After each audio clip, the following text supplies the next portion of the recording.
বহুত ডাঙৰ অনুৰাগী। এয়া আমাৰ লগত ৰাজেশ ভূঞা দা, যিহেতু দা আমাৰ জুবিন দা সকলোকেইজন আমাৰ লগত। আমি দেৰগাঁৱৰ পৰা আহিছোঁ। আজি ওলাইছোঁ ৰাতিপুৱা 6টা বজাত। তোমালোক এতিয়া গৈ আছা? হয়, দাদাৰ জন্মদিনৰ কাৰণে গৈ আছোঁ। 18 তাৰিখৰ কাৰণে। পানী আছে নে? পানী আছে। অলপ কেইটামান লৈ যোৱা পানী আছে। বেগটো ৱেইট হৈ যায় বেছি। থাকা ভালকে দিয়া দেই, দাদাই চাই আছে। অলপ টুপি লাগিছিল নেকি? আছে মোৰ নাই।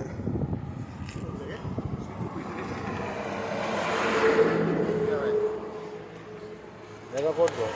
জেগা চাৰিআলিৰ পৰা অকণমান গৈ গেলাবিল দলংখন পাৰ হয়।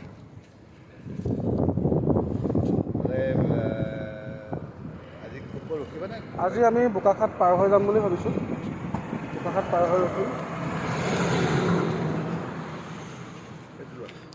এয়া 18 তাৰিখে পাবাগে নে? হিচাপটো কৰিছানে? পামগৈ হয়।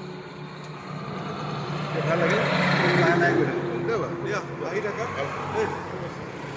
আৰু যদি পাৰা 18 তাৰিখে তাততো সোমাবাই, কৈছিলোঁ নালাগে তাততো সোমাবাই।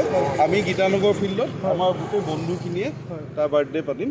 তালৈ খোজকাঢ়ি আহিব নালাগে, কিবা এখনত উঠি পেলাই আহি যাবা দেই। 18 তাৰিখে গীতানগৰ 17 তাৰিখে ৰাতি তাত সোণাপুৰত থাকিম। সেয়াই তাৰপিছত দিনৰ মোৰ নাম ৰিংকু হুছেইন, ইয়াৰ নাম জাকিৰ হুছেইন।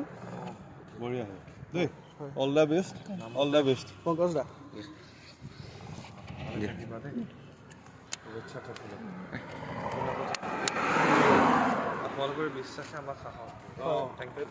আমিও সেই তাৰ টিভিটোত ক্ৰিকেট খেল এখন খেলি আহিলোঁ, জিকিলোঁ কালি। ঠিক আছে দাদা, হেপী জাৰ্ণি। হয়, আমি দেৰগাঁও।